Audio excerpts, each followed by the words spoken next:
I'm Sam Hall. I'm involved with the Iredell County Historical Society. Welcome to our meeting, show and tell, and documentary tonight. To the best of our knowledge, there has never been a reunion of the Carnation employees. There are very few employees left. Some of their children are here. They will be identified a little later as we go in the program. Nancy Keith, the Extension Director of Iredell County, will deliver the welcome, and then Mr. Joel Reese, the Iredell County Library Historian, will start the program.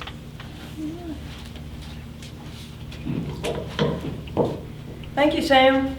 It is a pleasure to have you here at the Iredell County Ag Center. I am Nancy Keith. I'm the Extension Director for Cooperative Extension here, and I have been in this role since 2012. I was born on a dairy farm up in the northern end of the county, and that operation, I guess, started 1937, 5, something like that, by my grandfather. So it was good for me to get back home working with Cooperative Extension. I've worked with Cooperative Extension for about 34 years now. So it's good to be here, and as long as I enjoy what I'm doing, I'm going to stay here. So my role is working with the dairy producers. Is my educational role. So it is somewhat different than it was back in the day of loading those milk tanks on the trucks or trailers or wagons that came by and bringing them over to the Carnation plant. But again, welcome. If you need the restrooms, they're out the hall to the left and they're on the right. If you need anything else, if the temperature's too hot or too cold, just let me know and we'll try to make those adjustments as well. But look forward to an exciting program tonight. And we currently have 23 dairies left in Iredell County, and we are still the #1 dairy producing county in the state of North Carolina. And they're somewhat between 12,500 and 13,500 cows. So, you know, the milking cows haven't gone anywhere, but the number of operations have declined significantly over the years. But again, welcome, and I'll let y'all, Mr. Reese, come up and start his presentation. Good evening. I'm glad to see as many of you here as there are tonight. In thinking about the program tonight, I got to wonder, well, you know, what is the significance of Carnation coming to Iredell County? And they opened the main plant in 1940. And what it's going to do is change the lives of the Iredell County farmers, and it's going to change the economy of Iredell County. There was always cows in Iredell County. They had cows in the 1700s, so there's always been milking going on. But it was primarily a row crop type of operation. The Iredell County was, the farmers primarily farmed cotton and tobacco. And they call it row crops because you set them in a row. And that goes on up until the early 1900s. That's the dominant form of farming that's taking place. There's some disadvantages to being a row crop farmer. My grandfather and my dad owned tobacco farms in Watauga County. For my grandfather, his main source of income was to sell the patch of tobacco every year. Well, for the rest of the year, he really had no cash coming in. And that was sort of the way it was for tobacco farmers and cotton farmers down here.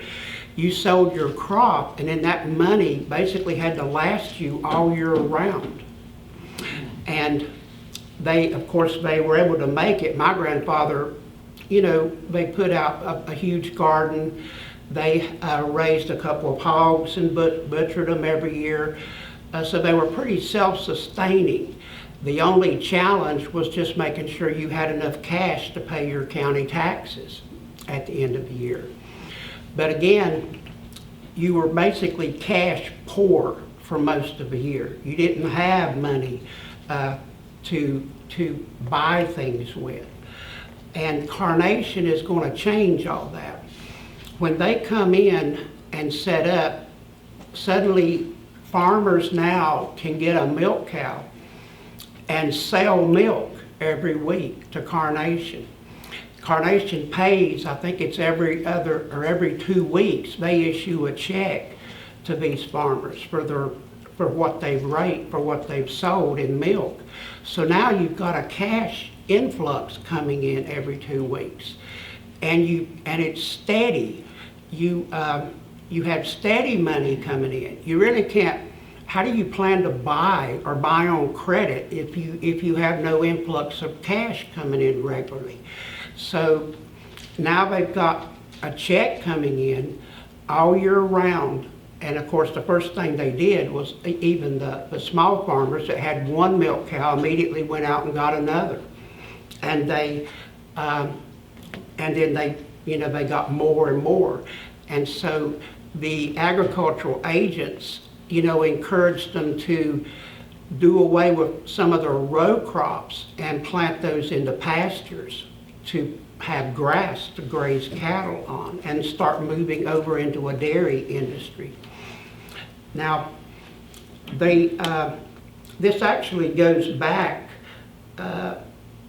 into 1914. In 1914, the agent here is John Arney. He is from Iredell County, and he's a county agent. And Arney is pushing for farmers to get into the dairy business. And in fact, they start buying. I mean, they talk about here, but they buy, that Statesville now has 10 registered Jersey cows. So there's and that's not a lot, but they've got to start somewhere. And they're pushing the farmers, well, you need to get into this dairy business. It's a lot easier to make money off of right now. He later, in the same year, will be named by the state as the Western North Carolina farm agent over dairies. So the state agriculture department is pushing for this to happen. John A. Arney was from Elmwood, and he becomes the agent for Western North Carolina on September 3rd, 1914. And here again you can see the Statesville Sentinel, which was a newspaper then in 1914, ran what basically we would call a progress edition in October 8th, and they profiled these farms. Here you have the Fred H. Conger Farm, Oak Grove Dairy Farm, and here you have Oakland Dairy Farm, and the let's see, what is that? Hilltop Farm, T.H. Schupert's Dairy Barn and Silo. So they're pushing these dairy farms in 1914, but it's not going to reach an industrial level of production until the late 1930s. Now, the man who starts Carnation is Elbridge Amos Stewart. And actually, Elbridge Amos is born in North Carolina. He's born on Deep River in Guilford County. So he's the guy that's going to create Carnation is born about 63 miles away, or just over an hour's drive. And his family goes back a long ways. His ancestors come here in the mid-1700s and settle on Deep River, and they are Quakers. And so his father is Amos, Stewart, and he's a farmer. And then they relocate up north prior to the Civil War. And you might wonder, why did they up and move? Well, the Civil War is coming on, and they're Quakers. And being a pacifist in this area at that time would have been tough. So he goes. Elbridge Amos Stewart goes into businesses of various types, and then in 1899 he starts a dairy in Kent. It's in Washington, the state of Washington, Kent. And that is the beginning of Carnation in 1899. And he will stay in charge of it from 1899 really up until his death in 1944. Elbridge here, he purchased a milk condensery in Kent, Washington, and he's the creator of the Carnation evaporated milk. Canned evaporated milk, of course, has a longer shelf life. He doesn't invent it. He invents his own formula for doing it. But actually, back in the mid-1800s is when they first start doing that. And it's primarily to give ships coming across the ocean a way to preserve milk, to have milk on board and not have it spoil. So they create an evaporated form of milk, which basically is taking out 60% of the moisture out of the milk. And he creates a slogan, Carnation condensed milk, the milk from contented cows. And he's very successful. This is opening day in Kent at his plant in 1899. And you see the horse-drawn wagons going up that ramp, and they've got milk barrels on the back of them.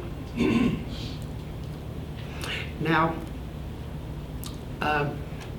in the 1920s, the industry in Iredell County starts to go down. What's happening is you're getting toward what's going to be the Great Depression. Augustus Ray Morrill is born in Amity Hill. He's an Iredell County man. And he goes to World War I. He comes back. He goes to NC State University majoring in agriculture. He milks cows while he's there to support himself. This is a picture of him from the NC State yearbook in 1920. He graduates and comes out and goes to work in Montgomery County, North Carolina as a farm agent. Then in 1925, he comes to Iredell County and becomes the farm agent. He is pushing for the farmers to start rotating crops and to be aware of the damage that planting on the same patch of ground year after year can do as far as taking out the minerals from the soil. They're also pushing for better breed of cattle.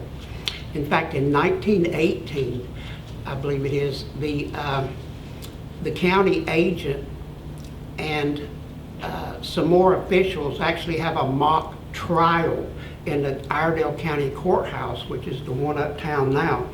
And they bring a scrub bull in and take it up to the second floor of the courtroom and put the scrub bull on trial. And what they were trying to encourage people to do, they said, he is a scrub bull and he is robbing you of your income because all he will ever produce is little scrub bulls. And so you need to upgrade and get a better cattle, which is going to produce better milk, more milk.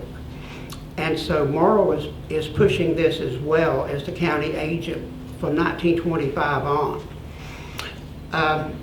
And then 1937, an attorney here named John W. Wallace is chosen as the president of the Statesville Chamber of Commerce. Now, of course, Wallace is looking at it. Now, he's now the president of the Chamber of Commerce, so you're supposed to be doing things to bring in business to Iredell County and help the economy. The problem is, it's 1937, and we're in the middle of the Great Depression. No one has cash. No one is building factories, so he's not going to be able to recruit industry to Iredell County. So he decides what he should be focusing on then is the dairy industry. And he goes to the county agent, Morrill, and he talks to him about what is in Iredell County at that time. And he learns that there's approximately 10,000 farms. 5,000 are family-owned or individually owned farms, but 5,000 of them are tenant farmers. They're tenant farmers. They don't own the land. And so he also learns in talking to them that most of them are just basically living year to year. They don't have, they have no idea as to whether they're actually making money or not because they don't do any bookkeeping. Again, they're sort of like my grandpa. As long as they had money to pay the county taxes and had food on the table, they really didn't worry, about much else. So he comes up with an idea to have a program, to have a contest. And the contest is going to be on who can improve their farm the most. And it's a 3-year contest. And it's supported by the agricultural agent, Morrill. He gets on board with it. This is John W. Wallace, who comes up with the idea of the program. And about the same time, the Statesville Record, which is the newspaper in town that's competing with the Landmark at that time, is taken over in March by Chester Edwin Middlesworth. And these 3 men are basically the ones who I think more than anybody else get Carnation here. From day one, and this is his first issue that is published of the Statesville Record under his leadership and ownership, which is March 4th, 1938, and immediately at the top of the page, front page in bold letters, he has income from sale of farm products. So he's focusing on farm products from day one. And he keeps it up. They decide that they need to get a milk plant here. If they're going to have dairy farms make any progress, they need to have a condensery here. They need to be able to process the milk here in county and have a place for the people to sell their milk to. So they start a campaign, and you can see again, milk plant may locate in county. I mean, it's right at the top of the headline on the front page. Officials of milk company investigated sites yesterday. So in doing this, they're basically getting everybody involved. Everybody's reading the paper. They're reading about this. All the county officials, the farmers and everyone, and it creates sort of an excitement that, this may actually happen. We may be able to actually bring them here. They do a survey of farmers in Iredell County. They say there's 4,000 cows in Iredell County, that there's 4,000 on the way. So there's Sanders, we can have the cattle. We can get the cows to give you the milk if you come here. And they send the survey to the officials at Carnation. And then finally, in October 28, 1938, milk firm to build plant in Statesville. And again, they've got it in bold letters at the very top, you know, that they're coming, that they are going to build. And Morrill has to fight over their objections. Some of their objections that they had when they first, when they first came was, they said, well, we understand that Iredell County has a lot of droughts. Y'all don't get a lot of rain. And he produced weather data to show that that wasn't true. And it just so happened that they had the worst downpour in 40 years while they were here. So it was as if it were being blessed. They say, well, what about the water? The land you're talking about on Taylorsville Road, which is the old state farm property, where are we going to get any water there? And so he goes and picks the spot for them to dig their well. And they dig, and they come up with 300 gallons a minute. So he overcomes that objection. Then they say, well, the county, your roads are bad in Iredell County. And he comes back and says, we got the best roads in the country. And the story is that he was at an intersection downtown with the officials from Carnation. He's talking to them, telling them this, and just as the words get out of his mouth, a car comes by covered in mud, just completely covered in it. Well, he doesn't skip a beat. He just says, that car is from Georgia. That is not an Iredell County car. And so he overcomes their objections every step of the way. And the farm and home progress contest comes to a conclusion in 1940. And they make significant progress, the farms do. One of the main things that they're trying to get farmers to do is to have electricity. A lot of the farms don't have electricity, and the farms that compete in the contest, that's among the first things they talk about. Well, we had Duke Power put in electricity, then we bought a refrigerator. And so they're trying to move them basically into the 20th century. And you see, they continue to push, more dairying now urged for this area. County farm agent stresses the value of dairy to farmers. So we're continuing this push. And here is a full-page ad that was in the paper. Carnation is going to open its Statesville milk plant on April the 3rd. And so they have 18 milk routes established within a 50-mile radius of Statesville, basically.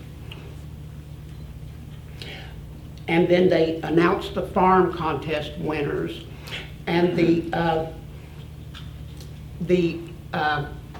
farm contest winners, again, that's some of the things they point out, is that they basically started a bookkeeping system to see just how much are we putting into our row crops, how much are we paying for fertilizer, and how many hours are we putting into this to see, well, are we really making money or not?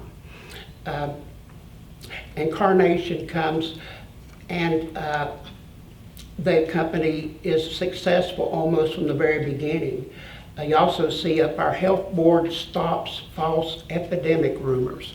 And y'all just thought it was today that it goes on. And here, and again, at the headline of the paper, Carnation Company has fine increase. The milk receiving stations are doing well. This is among the winners of the contest, and they get checks. And that's the thing that they talk about, is the fact that now they actually are getting money every 2 weeks. And that's a significant change again. And also in the 40s and 50s, a lot of industry comes back into Iredell County. And between the agriculture and the industry that comes in, that creates Iredell County's middle class. Basically, people now have money that's coming in regular. If you have money that's coming in regular, you can now get credit because you can plan ahead to buy things and pay for them along. Whereas before, you sold your crop and you bought whatever you needed then, and then that money had to last you the rest of the year. And that's what they talk about, a lot of these farmers, is that they now see actually where their money is going. They have the formal opening of the Carnation Milk Company condensery. And then again, the big headline, Carnation plant will be dedicated October 2nd. Governor, who is coming to speak at the Iredell County Fair. Again, expect thousands on Carnation Day. They declare a Carnation Day for all the officials that are coming into town from Carnation. Again, there's the headline that appeared in the Statesville Record that Chester Middlesworth is putting out. There's full-page ads put in the paper congratulating Carnation on coming. Another one of the things that the county agents are pushing, again, is to improve the cattle, the dairy cows. And the 4-H clubs are a big part of that.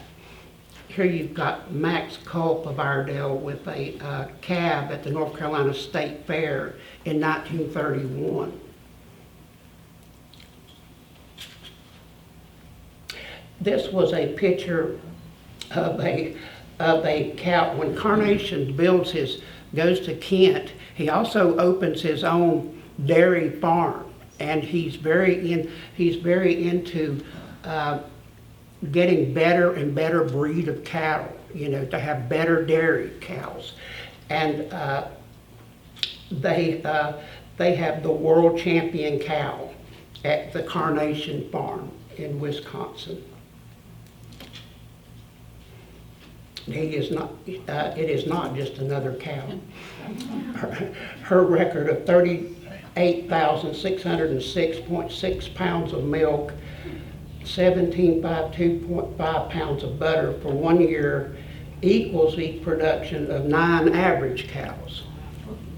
Now my grandpa Price on the other side, they had cows, but they just had regular old milk cows. And his daughter and her husband had a dairy, and they bought a Holstein and gave it to him and said, well, now you can finally get some milk. Well, in about 3 weeks, they were telling them to come get it. They said, that cow's milking us to death. They're used to going to the barn with a bucket and milking and coming back. Now they're running back and forth.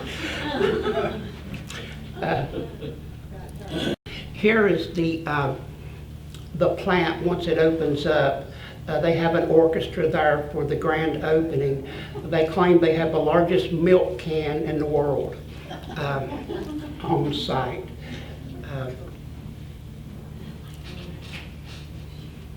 And they keep buttering them up. I mean, look at that headline. Carnation plant here, wise move. Y'all were so smart in coming here. So, and this is inside the plant. Do we have people, is there anybody here that worked in the plant? Do you know what that is, or Yeah. what is? It evaporates the milk, that's where they cook it. To evaporate the milk? Yeah. Okay, 240 degrees, they got that. okay. 240 degrees. Yeah. This is another photo inside the plant. I think these were taken by Stimson, Ben Stimson. Here's the executives from Carnation in town visiting the plant for the grand opening. I'm sorry, Go ahead. the second from the left on the back, Mhm. that's Henry Van Story. Oh, That's my uncle. yeah. Now, what is he doing there? What does he do? He helped run the plant. Uh-huh. That was probably his third job after he graduated from NC State. Mhm. And then when he left Carnation plant, he went to Caldwell County and was the county agent in Caldwell for 30-some years. Okay. He died about 8 years ago when he was 94. Well, and here's Carnation's sales meeting that's going on. That's in 1941.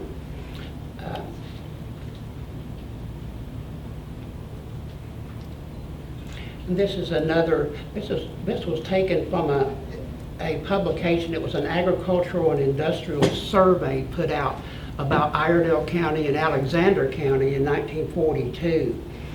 And on page 19, I found they had a picture of the plant, and it points out it's the only Carnation plant in North Carolina. Can I make a comment about that photo, please? Yeah. I could hear that whistle from my... You can hear it for miles and miles, yeah. And this was another page in the in that. I don't know if you can read it, but they. It's talking about that in 1 year, Carnation improved their production by over 400%. And of course, they talk about the help that they're getting from the full-time county agents. But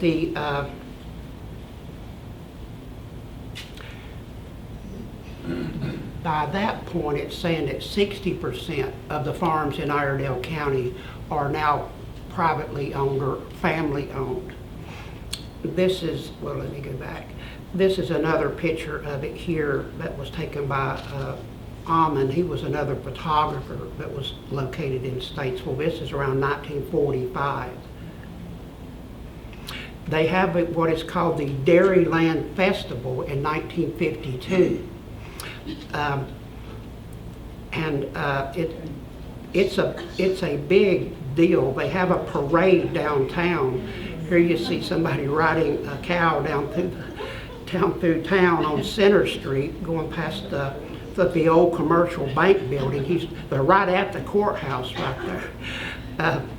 But they have a big Dairyland Festival, and they have a milking contest in the middle of Statesville. And J.W. Urban wins the milking contest. Max Tharp took that photograph. And that they had it over a 2-day period on a Thursday and Friday. And then on Friday evening, that night, they had a big square dance downtown that had, they said several thousand people came just for that. I was there. Was you there? Joe, you have to bring your own cow? And that time, I took a Jersey calf and put it in Merchants and Farmers Bank Uh-huh. in a little cage so people could see it when they go in and back. Yeah. Yeah. So they were really focusing on the dairy farm industry in Iredell County. I don't know who this little boy is, but he was in the parade. Max Tharp took that photograph, but I never have been able to find who he is. That was taken about 1952. And this is 1956. They're talking about the number of farms, 4,350. Average farm is right at 80 acres. Farm population, 18,860. the dairy products is producing $2.5 million a year now. And from farm crops and livestock put together, now the agricultural industry in Iredell is producing $14,500,000 a year. But one of the things that happens is the dairy industry does take off, and all the other counties around us, there is a receiving plant in Spruce Pine and in other areas. And you end up by about 1954, 56, there's an overproduction of milk. And so the prices start dropping back down because, they've got more than they can handle, so they don't need to pay as much to get milk. And at that point, the farm agents began encouraging them to move over and start keeping beef cattle. They've got all this, they've converted all their, what used to be plowed grounds into grazing ground.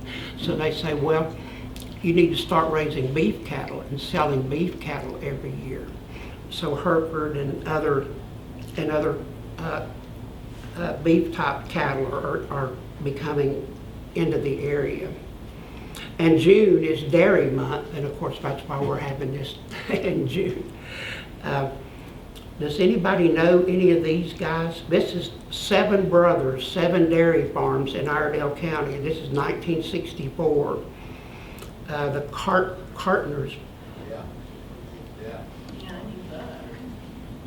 Do you know, is there any of them still, well, they would have to have descendants because there's 7 of them that would still be here. But yeah, probably all of them are gone now, but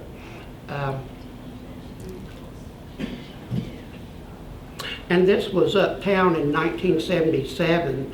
They were putting in big 12,000-pound milk storage tanks on the 2nd floor of a milk plant on West Front Street. And these had been taken from a plant that had closed down in Galax, Virginia. And is there any questions? Again, they did a lot for Iredell County in bringing the dairy industry here. It changed the lives for the better for all these farmers and their families, and improved the whole county. And again, Elbridge Amos Stewart is the man who creates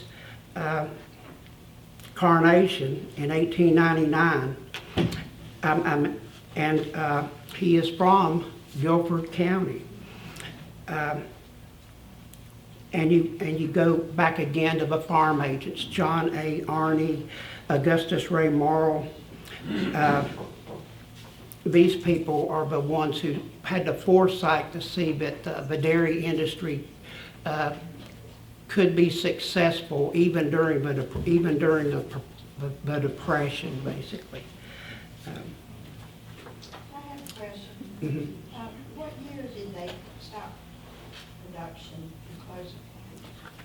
Does anybody know that when Carnation shut down? July 5th, 88. 88? I think I've got the newspaper out here on the table. It's got the article about it from Statesville. Okay. Page. Yeah, I've looked at it before, but yeah. Did they move elsewhere, or just was that the end of it? That was the end of the plant here in Statesville. I talked to 2 men, well, 1 man today, and he was the last one to walk out of the building, and he helped turn the lights out. He worked 18 to 19 hours the last day the plant was in operation. And they drained all the lines and washed all the floors down and everything. They actually closed the plant because they didn't modernize it. The plant manager, Mr. Bell, they kept sending, Nestle's had bought the company, and it became Carnation subdivision of Nestle's company. And Nestle's kept sending money down to Statesville for them to update the plant. But he would never send the money. He said, oh, we're doing okay, we're doing okay. and they kept sending the money, he kept sending the money back up to Nestle's.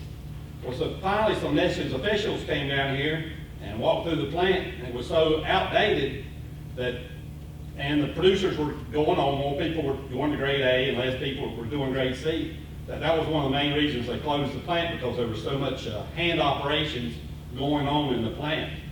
Loading and unloading the box cars, and they didn't modernize the plant. Mr. Bell sent over $1.5 million back to Nestle's because he didn't update the plant. He thought he was making himself look good, but he was really hurting the people in the county, and the employees in the county, the employees that worked at the plant.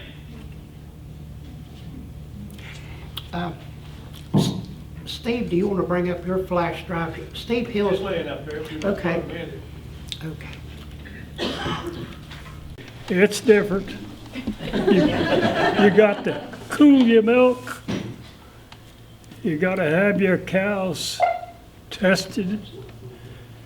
I went from Carnation to grade A in 19 and what was it, 40? 46. Our family was sold milk to Carnation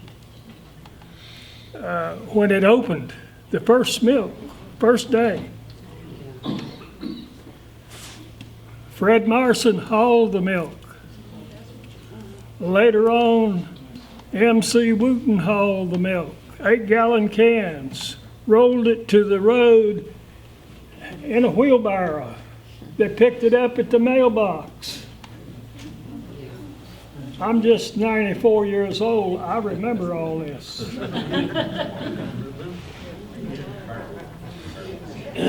Pretty much what we had to present tonight.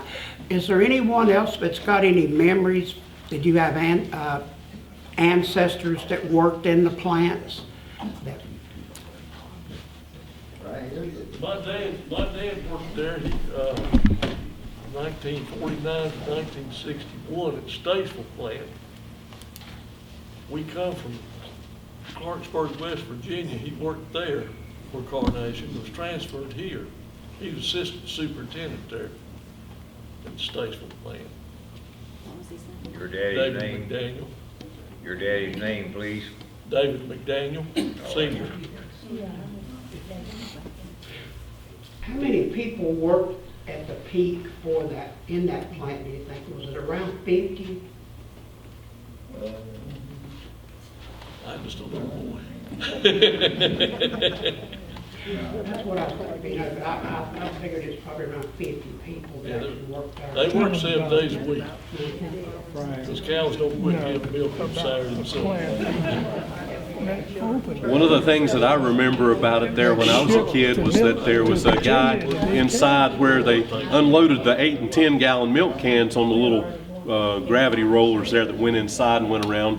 There was a gentleman in there, and I don't remember his name now, but his job was he had a mallet, and he would knock the lid up on each can and smell it as it went through.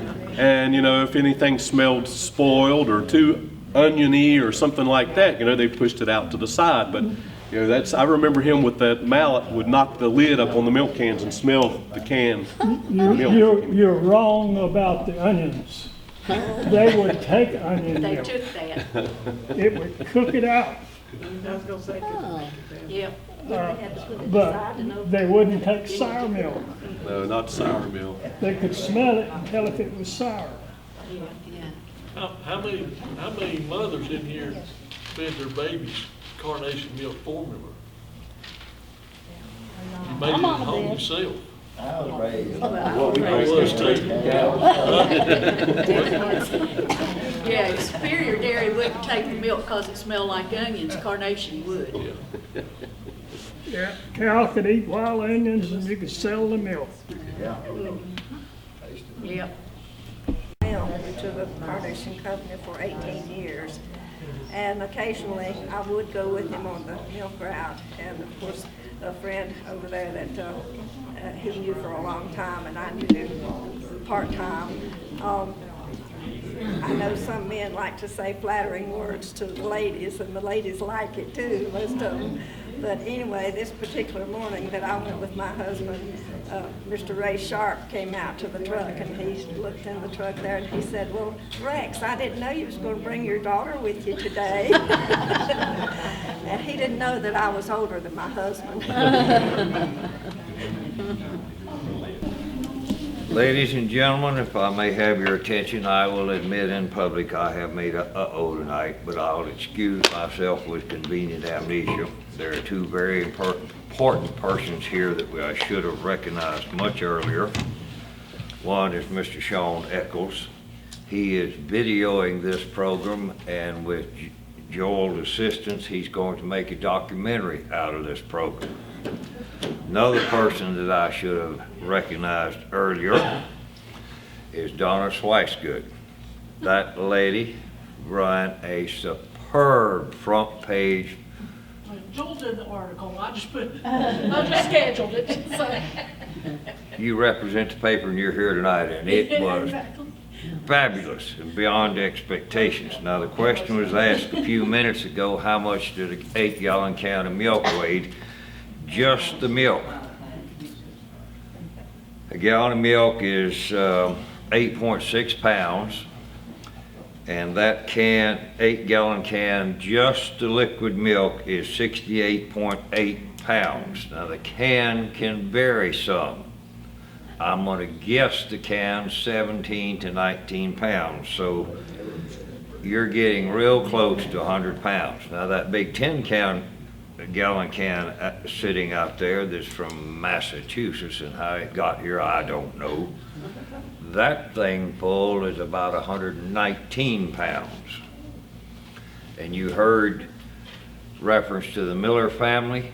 I never met any of them, but I'm told that there was one of the ladies in the Miller family, the daddy drove the truck, and the mama got out and grabbed the cans, and they said she could take one can in each hand and heist it and set it up on the tail of the truck, which those trucks were quite high. Now, let's move on just a little bit. She was a short woman, too.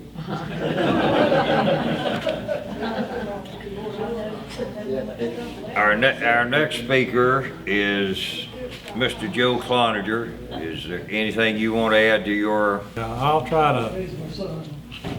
I'm Trent Cloninger. My dad, Joe, he is 94.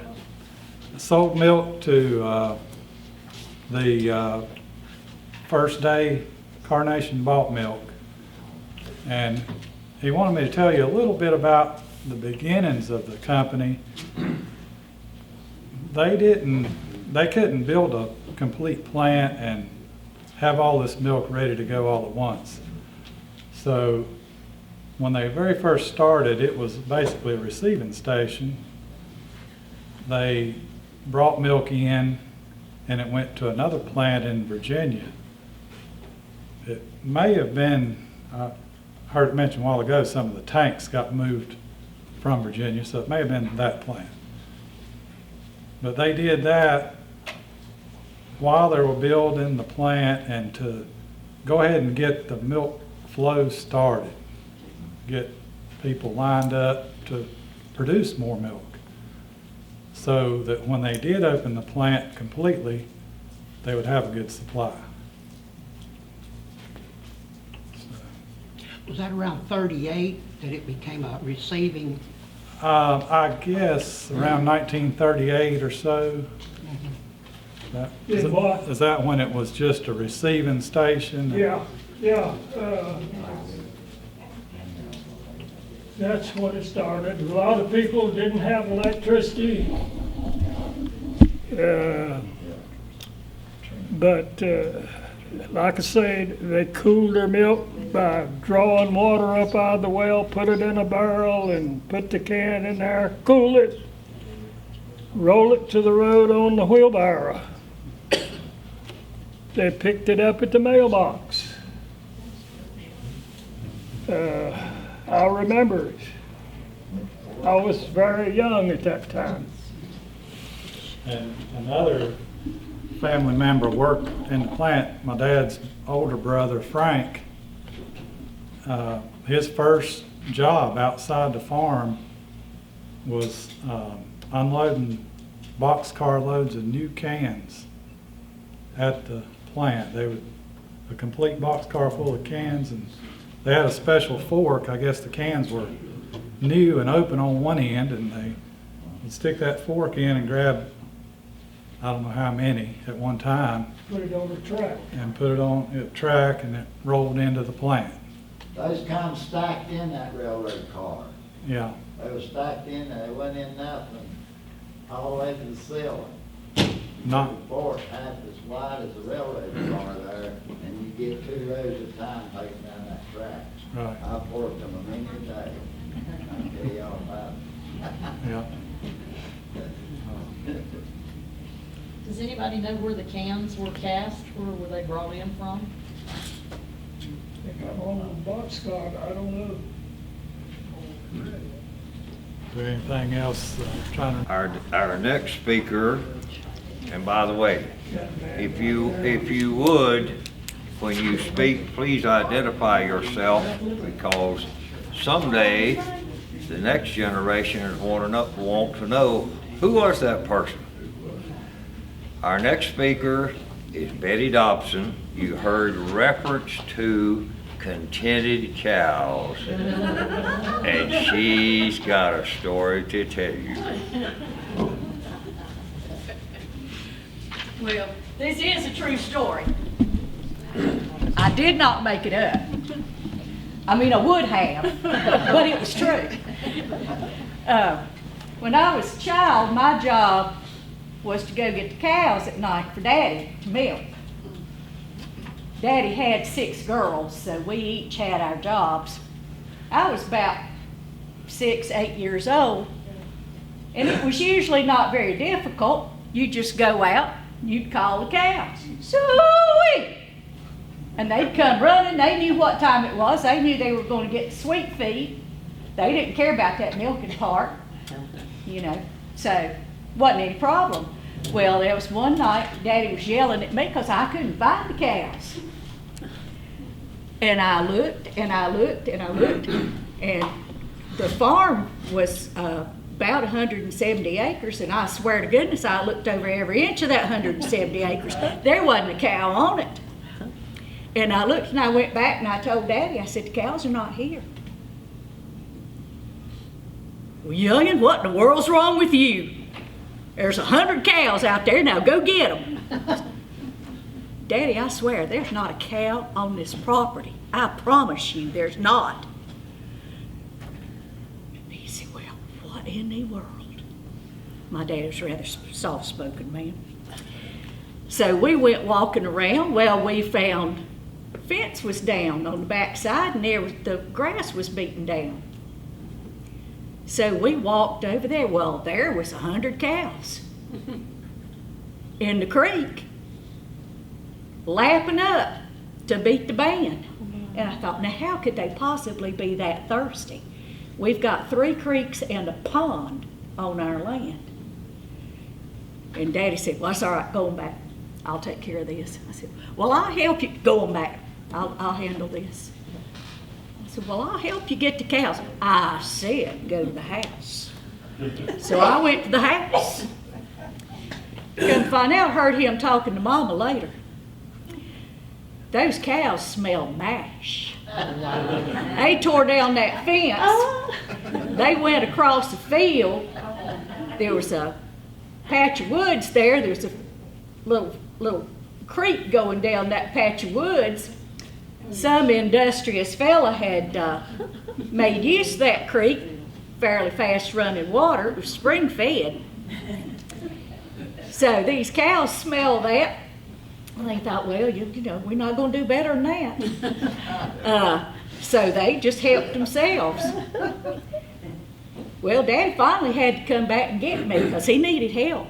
Those dang cows would not leave. They'd found that mash and they were staying. So we finally got the cows down to the barn. He milked them. Came back. It was a lot later than usual. He came back and said, boy, milk check's gonna be good this time. It's a lot of milk. Those cows gave a lot of milk. Because you know, mash that's just protein. That's nothing but protein. So the next day, where were the cows? He'd fixed the fence. That didn't matter. They still went up. They just kept going over there. And I said, well, Daddy, I guess we ought to fix that fence pretty well. And, you know, I reckon we ought to call the sheriff. And he said, well, I believe we just ought to mind our own business. I said, you know, as long as those cows are happy eating that mash, I'm happy selling that milk. So we never did tell the sheriff. Now, somebody finally did, I guess, because those fellas disassembled that still and went somewhere else. But maybe Wilkes County, but it didn't come from us. We didn't say a word. So if that's some of your ancestors did that still, I want you to tell them it wasn't us. We did not tell a soul. But we did get new shoes that year. But I've heard her tell this before. That was being drunk as cooters. I thought somebody might be offended by that. I'm not. Well, they were drunk as cooters. Those things couldn't walk straight. They couldn't walk straight line. You paid them. They were drunk as all get out. And couldn't keep them standing up and walking. And can you imagine the next morning milking a cow that's hung over? And for several mornings after that, because that still was there for quite a while. And eventually the milk production went Yeah, down. it did. It kind of plummeted. We hated that. If you see me in the parking lot, I'll tell you who it still belonged to. Wasn't mine. I was too young. I didn't know how. I actually did find out later on. I know you did. Okay. Our next speaker is Louis Alexander. He knows the history of the well. And I will tell you this. There is a rumor that has circulated from my early years up until recently that the well at Carnation is 2,000 feet deep. That is not correct, but it had a plus. Do you remember when a certain governor and his hazardous waste committee was going to put an incinerator here in this county? There was a report from the USGA that Iredell County is sitting on a massive lake. And that 2,000-foot well tapped into that lake to supply water for Carnation. I do not know about whether we're sitting on an underground lake, but it is not 2,000 feet. Louis, come forward, please, sir. I'm Louis Alexander. Sam told me we were going to do this, and I said, well, I found a couple of articles. I have Mike Lackey's research materials that he accumulated over the years. There's many articles that he put together. And one of them I found caught my eye when I was going through the files. It said, this is from January 19th, 1939. It says, log struck 100 feet below the surface at Carnation Well. The Snyder Well and Pump Company from Richmond, Virginia, newly engaged in drilling a well for the Carnation Company on the Taylorsville Highway, is making fine progress, and this afternoon had completed a depth of 252 feet. This was with a 10-inch well to 185 feet, and then it dropped to an 8-inch well. Mr. J.M. Turner was in charge of the machinery and told of running into a log in the well when they reached a depth of 100 feet from the surface. He has a piece of it that he has exhibited, a piece of the timber, which is partly petrified. He thinks that it is from an oak tree. The scientific explanation for this tree being embedded 100 feet underground is not known. It leaves many questions to be answered. So that was an article from the front page of the Statesville Landmark in 1939. I had another article, I wish I could locate it, give a little more information. I think it may have been from one of the other newspapers. But it talked about the diameter of the log being about 30 inches in diameter, and that they ran into several of them laying horizontal, that they drilled through them. So that just piqued my curiosity when I saw that. And then I found some other articles about that, and no, Sam, I don't think it was 2,000 feet deep. They gave a little more information on this. The first article was from February the 24th of 1939, and I'll try to read this. It's in little tiny letters here. As the walls of the Carnation milk plant on the Taylorsville Road are going up, being completed, the 500-foot well. So they went at least to 500 on one of them. I think they had 3 wells there, but at least one of them was at 500 feet. And it's producing 200 gallons per minute with the pump equipment that they have on hand. It is hoped that the better equipment that they have coming will increase to the required pressure that they wish to obtain. And that was from February 24th of 1939. Shortly after that, another article came out on March 10th of 1939, said the final tests of the well dug at the Carnation milk plant by the Snyder Pump Company were completed on Wednesday with splendid results. 1 million gallons of water was obtained per day from those wells. The pump was, that was tested with the pump running continuously at a depth of 90 feet. So the total amount of water was 1.5 million, or 1.5 times what the city of Statesville was using in a day at that time. So if that tells you how much water that they had to use up there, that was a lot of water. I think when I was at the fire department along about 2000, early 2000s, you may remember they had an issue with the city running out of water. They were looking everywhere for sources of water before they had put in the pump system from the Lake Lookout site. And I remember hearing then they talked to somebody, and one of the ideas was tapping into those wells from the Carnation plant to supply water for the city of Statesville. I don't know whether those wells are still open, whether they filled them or not, but that was some serious wells that they put down up there. Thank you. Possibly, we may find out a little bit more about the water system at the plant.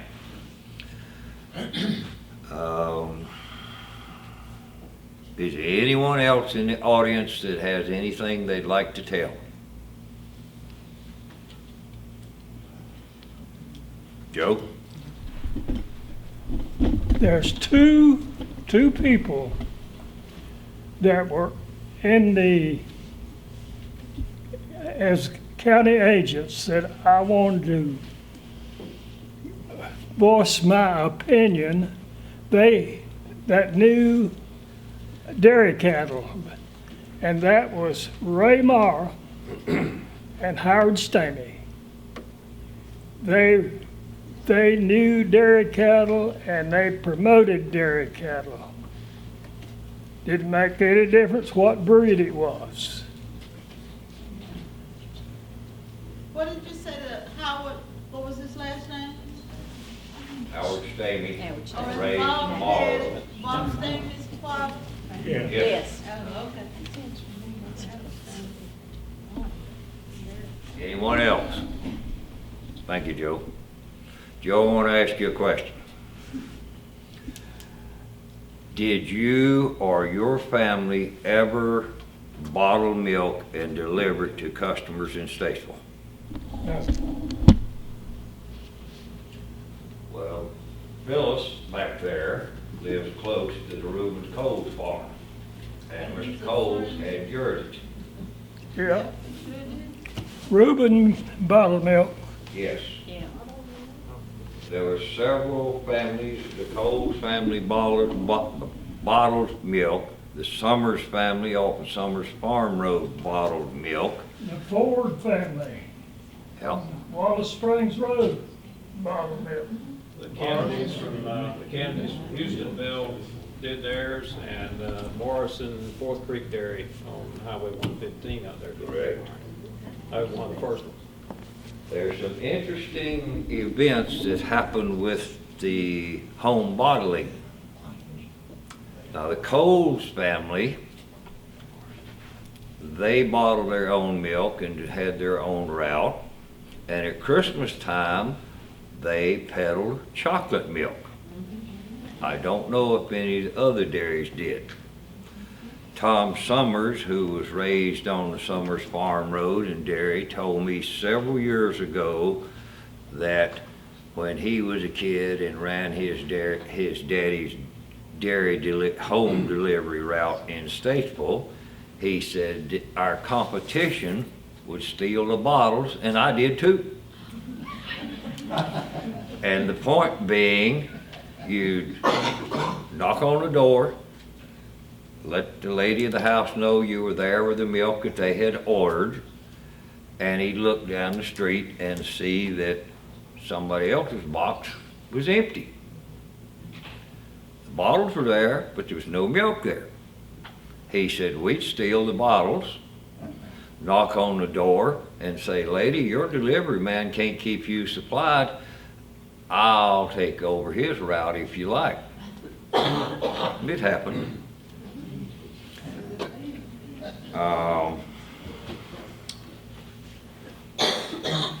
We got two more things.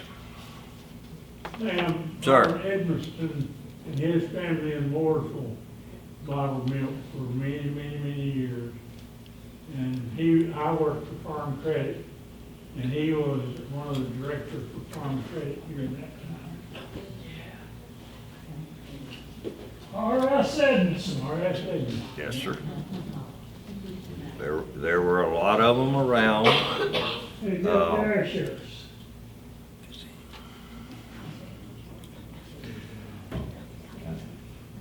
Okay. If I may have your attention, because Nancy's got her white shotgun back there under the table, and if we don't get out of here, she may pull it out. Nancy, if you would show Bill and where the ice cream is, and the bag with all the stuff for the ice cream's up here, Bill. We will provide you with, oh yes. One other thing, before you leave out of the room, you want to say anything about the fairgrounds applications? Yeah, I'm Bill Johnson. I'm just a resident here in the county, and my family runs dairy farms and all. But the Iredell County Fair is in the process of being planned for a new facility and updates and expanded. And they want people to serve on the subcommittees of the county fair. So if you're interested in serving on a subcommittee to help plan for the new Iredell County Fair, I've got some applications, and I got envelopes, and I got who they're addressed to. There's different committees. There's exhibit committees, livestock committees, health committees, finance committees, a commercial kitchen committee, emergency planning committee, flea market food stand committee, special events, athletic events. So a lot of different committees. So if you don't know committee, just put down that you'll serve one, and I've got the applications here. Just pick you up an envelope, and they'd be glad to have your help and your assistance and your knowledge. They lack a lot of knowledge sometimes of knowing what needs to be done for our county. So I just have them sitting back here and pick up one. Yeah, come on, come on.